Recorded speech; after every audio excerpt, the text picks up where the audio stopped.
안녕하세요, 홍수 메이크업 플레이 홍수 여러분들. 오늘은 여러 가지 이유로 얼굴이 탁한 경우들 굉장히 많죠. 칙칙하기도 하고 결이 곱지 못하기도 하고요. 그런 상태에서 피부 화장 열심히 노력해도 되게 안 되는 경우들 많았을 거예요. 특히나 3040대 분들 탁한 피부 케어는 또 어떻게 함께 가져갈 수 있는지 유형별로 다 알려드릴게요. 영상 끝까지 따라오세요. 자, 첫 번째 유형은요, 눈 밑에 이런 다크서클이라든가 팔자, 얼굴이 갖고 있는 이런 굴곡이나 페임 같은 것 때문에 거기가 어둑어둑하다 보니까 피부 전체가 깨끗하지 않고 탁해 보이는 경우들이 있거든요. 눈 밑 커버할 때는 보습이 일단 충분하게 돼 있어야 되거든요. 너무 척척해도 안 되고 너무 건조한 상태도 아닌 여러 가지 여러분들 가지고 계신 제품 중에서 아주 묽은 밀크 로션 같은 그런 제형이에요. 뭐 세럼일 수도 있고 앰플일 수도 있고요. 눈 밑에 이렇게 일단 좀 발라주세요. 최대한 다크서클이나 주름 사이사이로 쫙 흡수를 시켜주시고 나서, 다크서클은 좀 대체적으로 어두운 색이죠. 그 색을 좀 따뜻하게 하는 컬러를 위해서 보통들 많이 얘기하죠. 연호색이라든가 아니면 연핑크색이라든가 그런 얇은 컨실러용 브러쉬 가지고요, 이렇게 묻혀서 정면 보시고 눈 앞에서 다크서클에 해당하는 부분 있죠. 여기서 이렇게 해서 여기 끝까지 가지 마세요. 여기서 한 3분의 2 정도 아니면 3분의 1 정도를 하시고, 그 다음에 이렇게 45도 정도 각도로 해서 밑으로 삼각형을 만들어 주세요. 여러분들 잘 보이도록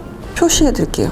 이렇게 표시했을 때 요런 느낌의 삼각형이에요. 살짝 코 쪽으로 와 있죠. 브러쉬를 최대한 눕혀서 퍼뜨려 주세요. 그리고 눈 바로 밑은 따뜻한 손 같은 거 이용해서 컨실러를 녹이듯이, 그리고 자세히 보시면은 눈 바로 밑에 있죠. 여기까지 하얗게 안 가요. 다른 이유에서 조금 더 올리는 경우도 있는데 그냥 요 정도에서 양쪽 한번 비교해 보세요. 지금 제가 완전히 쌩얼이거든요. 쌩얼에 있어서 눈 아래 다크서클만 조금만 더 교정을 해줘도 전체적으로 화장 다 안 한 건데도 여기만 좀 깨끗하게 커버가 됨으로 인해서 얘의 탁함이 요 정도까지 이렇게 교정이 되거든요. 꽤 맑아 보이거든요. 입술 아래 이런 마리오네트 요거 여기 보시면 이렇게 심술보 또는 마리오네트 주름이라고 하죠.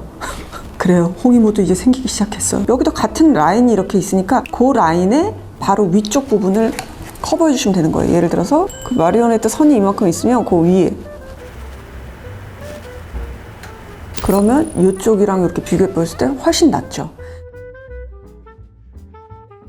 근데 이제 물론 그건 있어요, 여러분. 커버한다고 해도 실생활 속에서, 자연광 속에서는 입체적으로 있는 굴곡감이 사라져 보이기는 힘들어요. 하지만 최소한 그로 인해서 좀 피부가 탁해 보이고 지저분해 보이고 같은 피부 화장을 했는데도 뭔가 좀 별로고 그런 것들을 조금 더 보완할 수 있다는 거거든요. 이렇게 원리를 알고 하시면은 훨씬 더 그냥 적은 양인데 효과적으로 그렇게 커버할 수가 있거든요. 그런 의미에서 알아두시라는 거예요. 자, 두 번째는요, 실제 바탕이 그렇게 탁하거나 어두운 피부가 아니에요. 근데 묵은 김이라든가 잡티 같은 게 있어서 전체적으로까지 탁해 보이는 그런 유형들이거든요. 커버하는 방법이 여러 가지 있죠. 비비크림을 바르고 컨실러 쓰고서는 그 위에 파운데이션 넣고, 또 안 되면 뭐 여러 가지 뭐 장치를 해가지고 할 수가 있는데, 그거 이전에 일단 데일리 케어로 우리가 근본적으로 잡티 케어를 우리가 해줘야 될 필요가 있거든요. 그렇게 톤을 잡으려고 하는 데 있어서 딱 써야 되는 게 항산화. 항산화의 핵심은 비타민C죠. 비타민C 제품들 많이 쓰고 계실 텐데요. 저도 이제 잡티 케어하는 그 비타민C류의 제품들 되게 많이 이제 기웃거리고 이제 그래 보거든요. 언젠가는 좀 요거 정도 우리 홍시님들이 좀 쓰면 좋겠다라고 하는 거 좀 만나면 이제 소개시켜 드리려고 그랬는데, 비타민C니까 이제 근본적으로 활성산소 억제를 해야 되고요. 그리고 요 까만 그 멜라닌 색소를 억제해주는 그런 관리가 필요한 거잖아요. 그러니까 이제 비타민C가 여러분 많이 아실 거예요. 이게 몸속에서 이렇게 합성이 안 되잖아요. 그러니까 이제 외부적으로 공급이 필요한데, 아이오페에서 역대 화장품 최고 함량의 그 비타민C 들은 그 제품을 이제 새롭게 출시를 한 거예요. 이름은 아이오페 비타민C 엑스퍼트 40% 마스크 컨센트레이트. 이름 길다. 그냥 40% 비타민C 이렇게 생각하시면 될 것 같아요. 그러니까 요 안에는 물 한 방울이 없어요. 물 한 방울 없이 비타민C만 40%로 해서 딱 고함량으로 넣은 거거든요. 이거 이렇게 짜기가 되게 힘들어요. 이거 상당히 좀 밀도감이 높다. 이렇게 발랐을 때 뭐가 이렇게 되게 묽게 착 퍼지는 그런 느낌 아니에요. 약간은 좀 되직되직한 느낌으로 그렇게 발리거든요. 요게 공기 차단 특수 튜브 용기래요. 비타민C 제품이라는 게 우리가 사용하는 기간 동안에 그 용기 안에서 잘 보존되기가 쉽지 않다 그러거든요. 그래서 완벽하게 요걸 차단을 해서 실온에서 놓고 그리고 1년 동안 우리가 쓸 수가 있는 거예요. 그런 점도 참 좋더라고요. 딱 바르시고 나면은 쫙 즉각적으로 항산화되는 그런 느낌? 아침에 얼굴이 좀 이렇게 맑아지는 그런 느낌? 피부결이 이렇게 보슬보슬해지는 그런 느낌? 그게 꽤나 즉각적으로 받으실 수가 있어요. 요 40% 제품은 주로 이제 저녁 때 발랐어요. 왜 그러냐면 요 안에 물을 안 섞었다 그랬잖아요. 그 안에 이제 비타민C를 응축하다 보니까 이제 요런 제형인 건데, 이제 고함량이라 그러니까 아마 좀 오히려 두려워하시는 분들도 계실 거예요. 처음 쓰시는 분들은 뭐 쓰시는 앰플이라든가 그런 거에다 같이 섞어서 쓰셔도 좋고요. 또는 요거 바르기 전에 미리 앰플을 좀 바르세요. 보습감 좀 넣어 놓으시고 그리고 나서 그 위에다가 요거를 바르시는 것도 좋아요. 저도 그렇게 썼거든요. 저는 이제 막 묵은 기미와 잡티 같은 게 꽤 있다 보니까 40을 아예 그냥 아주 집중적으로 저는 발랐었거든요. 그래서 바르시고 나면은 좀 따끔따끔따끔해요. 근데 이걸 또 계속 바르잖아요. 그럼 따끔따끔한 게 또 되게 줄어들어요. 그 느낌이. 그래서 이렇게 쓱쓱 밀면서 좀 녹이듯이 손가락으로 녹이듯이 해서 피부에 쫙 흡수를 시키세요. 마치 그냥 저녁 때 마스크팩처럼, 물론 그 정도의 양은 아니지만 마스크팩처럼 얼굴 전체에 좀 도포를 쫙 하세요. 그리고 나서 저는 기미하고 잡티 쪽은 한 번씩 조금 더 발랐어요. 도톰하게 그렇게 저녁 때 바르시고 그러고 이제 잤어요. 요게 그 임상 결과로 한 400시간 정도 항산화력이 지속된다는 그 임상 실험 결과도 가지고 있다 그러더라고요. 제가 지금 겨울 시즌을 넘어오면서 쓰고 있었잖아요. 그러다 보니까 이게 뭐 의약품은 아니니까 막 그게 막 확 달라지고 그렇지는 않았는데 전체적으로 톤이 맑아지고 흑자라든가 기미 같은 거 있죠. 그런 것도 좀 숨이 좀 죽는 느낌? 뭔가 그 짙은 그 농도감이 그런 느낌을 받았어요. 그래서 저는 요거를 앞으로도 꾸준히 쓸 예정이거든요. 40%의 고함량을 이렇게 그냥 편안한 느낌으로 이렇게 쭉 바르기에는 요만만한 제품이 없어서 꾸준히 쭉 써먹으면서도 얼마나 더 좋아지는지 계속해서 볼 예정이에요. 홍시님들한테도 중간중간 제가 한번 보고를 한번 해볼게요. 요 아이오페 비타민C 40% 엑스퍼트 요 제품 만약에 요 기미하고 잡티 같은 거 조금 나는 함께 갈고 제품을 찾고 싶다. 나 한번 그거 써보고 싶은데 홍임은 좀 오래 썼다니까 이러신 분들은 꼭 그 가격에 한번 가지고 가보세요. 자세한 건 요 자막 달아놓을게요. 세 번째 유형은요. 얼굴에 색이 너무 많아. 울긋불긋한 경우죠. 아니면 얼굴에 혈색이 없는 그런 유형들이거든요. 자, 이렇게 홍조가 이렇게 있잖아요. 그러면 홍조 요거에 컬러 코렉팅하는 보색은 녹색이지 그럼 녹색을 여기다 이렇게 쭉 발라요. 근데 이제 나이대가 있고 피부가 건조해지게 되면은 그런 녹색을 바로 바르게 되면 나중에 모공 끼임도 있게 되고 조금 너무 부자연스러운 경우들이 있거든요. 이제 그럴 때는 차라리 컬러 코렉팅을 하게끔 그렇게 컨실러로 그렇게 쓸 건데 제 피부가 한 요 정도 피부톤이라고 치고 하나는 조금 더 어두운 거 제가 발라볼게요. 이렇게 될 경우에는 어떤 컨실러로 홍조를 잡느냐 요 뒤에 거 있죠. 좀 더 어두운 거 요걸 먼저 발라주는 거예요.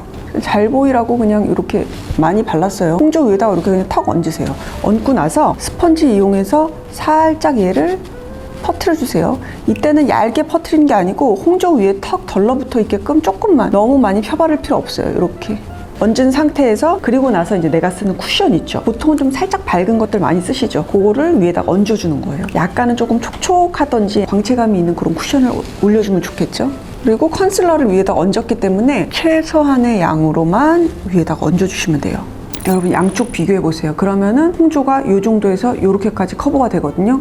너무 두껍지 않게 그냥 이런 정도의 느낌으로 하게 되면은 피부가 바로 또 이렇게 딱 맑아 보이면서 커버가 이렇게 되는 거죠. 자, 그 다음에 저는 얼굴에 혈색이 없고 뭔가 얼굴이 전체적으로 뇌리끼리해서 뭔가 혈색도 없어 보이면서도 탁해 보여요. 노란기가 이렇게 전체적으로 퍼져 있는 분들 계세요. 그런 분들은 두 가지를 말씀드릴 수 있는데 하나는 약간 그 핑크 베이스의 그 파운데이션 있죠. 그거를 좀 이용해 보셔도 좋고요. 또는 혈색 나게끔 그 블러셔랑 같이 한번 또 사용해보는 방법이 있어요. 예를 들어서 막 얼굴이 뇌리끼리해 이런 분들은 크림 블러셔 있잖아요. 크림 블러셔를 피부 화장하기 전에 먼저 한번 살짝 올려볼게요. 요만큼 좀 올려볼게요. 전체적으로는 아닌데 좀 적당히 자연스러워 보일 정도로 퍼뜨릴게요. 자, 그러면 이제 노란 내 피부 얼굴 위에 갑자기 혈색감 있는 거를 이렇게 턱 얹은 거예요. 자, 그 다음에 한번 제가 역시나 쿠션을 한번 써볼게요. 자, 이렇게 그냥 대충만 그냥 제가 얹었어요. 이렇게 하게 되면 안에 혈색감이 살짝 비치면서 한번 쿠션으로 딱 감싸줬으니까 노란기가 아까 바른 그 블러셔로 인해서 딱 상쇄가 되면서 그러면서 이렇게 혈색이 있고 건강하게 그렇게 톤이 교정이 되거든요. 요긴한 꿀팁이니까요. 꼭 한번 요거는 기억해뒀다가 시도 한번 해보세요. 자, 마지막으로 피부가 같은 화장을 해도 조금 더 탁하게 보인다던가 맑아 보이지 않는 그 이유 중에 하나가 뭐냐면요. 거기에 뭐가 없어서 그러냐면 윤기예요. 반반 한번 비교해보세요. 어떤 게 미세하게 조금 더 피부가 맑아 보이고 투명해 보이고 예뻐 보이나요? 이쪽이죠. 거의 같은 베이스 엄청 얇게 그냥 한 거고요. 다른 점은 여기에 좀 더 윤기를 부여한 경우거든요. 좀 더 피부에 왜 글로우함이라 그러죠. 광채감. 그게 더 돌기 때문에 피부가 덜 탁해 보이는 거거든요. 그래서 제가 항상 여러분들한테 말씀드리잖아요. 이런 광대 부위라든가 얼굴에서 약간 이렇게 톡 튀어나온 그런 부분들에는 조금 더 이렇게 윤기를 좀 남겨두시고 소량의 파우더로만 피부 마무리해라. 항상 그렇게 말씀드리잖아요. 왜 그러냐면 그만큼 윤기가 피부를 예뻐 보이게 맑아 보이게 하기 때문이거든요. 이런 광채감을 표현하려면 파운데이션도 중요하고 하이라이터도 중요하고 뭐 다 중요한데 피부 베이스 제품 전에 쓰게 되는 그 스킨케어 라인 그 제품 어떤 거 쓰느냐 그거 너무 중요하겠죠. 항상 항상 또 궁금해 하시는 것 중에 하나죠. 그러기에 쓰시면은 이 제품 올 봄에 참 좋을 것 같아요. 특히나 요거는 30대에서 피부 잡티가 이제 조금 고민이 되기 시작 말락한 그런 분들이나 두드러지는 잡티는 없는데 전체적으로 좀 톤이 맑지가 않아. 근데 나 그런 거를 조금 쓰고 싶어. 화장 전에. 요거는 쉽게 생각하면은 얘는 40%였잖아요. 얘는 25% 제품이에요. 얘는 약간 이런 멜팅 텍스처의 크림 제형이었으면 요거는 앰플 제형이에요. 앰플 제형이니까 바르는 거에 있어서 좀 더 편하게 그렇게 만든 제품이라고 생각하시면 될 것 같아요. 요거는 순수 비타민 C 25%의 역시나 고함량이고요. 요 앰플이 좋은 게 그거예요. 항산화를 부스팅하는 그런 성분을 5가지를 가지고 있어요. 항산화를 좀 더 잘 되게끔 도와주는 그런 성분이 들어있다는 얘기죠. 요거는 밤에 제가 주로 쓰라 그랬잖아요. 요거는 화장 전에 쓰셔도 돼요. 보통 비타민C 제품들 많이 이렇게 막 흔들어서 쓰세요 이런 것도 대부분이잖아요. 요거는 이미 잘 섞여져 있어요. 그래서 흔들지 않고 그냥 쓰시면 되는 그런 앰플 유형의 비타민C 고함량 제품이고, 또르륵 얹으시고 스르륵 얹으시면 돼요. 편안하게 쫙 바로 흡수가 이렇게 돼요. 촉촉한 이런 광채감, 요거를 같이 이렇게 가지고 있는 이런 앰플이에요. 이제 요거를 이렇게 쫙 발라주신 다음에, 그리고 나서 여러분 선크림을 요걸 발라주세요. 오늘은 또 아이오페의 날이니까 아이오페 선크림 써줄게요. 요거 많이 씁니다. 쿠션, 뭐 글로우 쿠션 저는 써볼게요. 요 정도로 이렇게 딱 그냥 깔끔하게 이렇게 완성이 되죠. 이렇게 윤기 가져가면서 안에 비타민C가 톤을 또 맑게 해주는 거니까 화장하면서 톤도 맑게 이렇게 바로 그냥 한꺼번에 이렇게 할 수가 있는 거예요. 난 그런 점이 딱 좋더라고요. 데일리 화장은 이렇게 해도 내가 필요한 이런 잡티 케어는 같이 할 수 있는 제품을 만드니까 저는 아주 마음에 들더라고요. 그러니까 전체적인 딱 핵심은 뭐냐면요, 피부톤이 이렇게 어둡고 좀 칙칙해 보여도 얼굴에 예쁜 이런 윤광이 돌면은 피부가 훨씬 더 덜 칙칙해 보이고 맑아 보인다는 그런 말씀이고, 그럴 때 중요한 거는 이제 항산화의 핵심 비타민C라는 거고, 그 비타민C 제품으로 아이오페 제품을 제가 소개시켜 드리고 온 거예요. 2달 넘게 써오면서. 저는 요 40짜리는 묵은 김이라든가 잡티가 좀 강한 분들 있죠. 저도 그랬고요. 그런 분들이나 얼굴이 좀 전체적으로 좀 칙칙하고 톤이 맑지 않아, 그런 분들은 요 40짜리를 내가 쓰는 보습제하고 좀 섞어서 쓴다든가 같이 이렇게 겹쳐서 레이어드로 해서 바른다든가 그런 식으로 해서 꾸준히 써보시면 좋을 것 같고, 나는 근데 이 정도까지는 아니고 그냥 조금 더 가볍게 내 톤, 얼굴 톤을 좀 맑게 하고는 그런 비타민C 제품을 쓰고 싶어. 그러면서도 화장 전에 발랐을 때 다 광채감도 줄 수 있는 그런 제품을 쓰고 싶어. 그럴 때는 이 제품으로 가시면 되는 거예요. 잡티 케어에 있어서 요거는 언니, 요거는 동생, 그렇게 한번 기억 한번 해보세요. 네, 홍신들 오늘 영상 여기까지고요. 올해는 또 봄이 금방 또 오고 되게 더워질 거라 그러더라고요. 그 전에 잡티 케어 좀 꼼꼼하게 해놓고 봄도 왔으니까 커피 한잔 할래요. 글레이스드 피부. 다음 시간에 만날게요, 여러분. 안녕.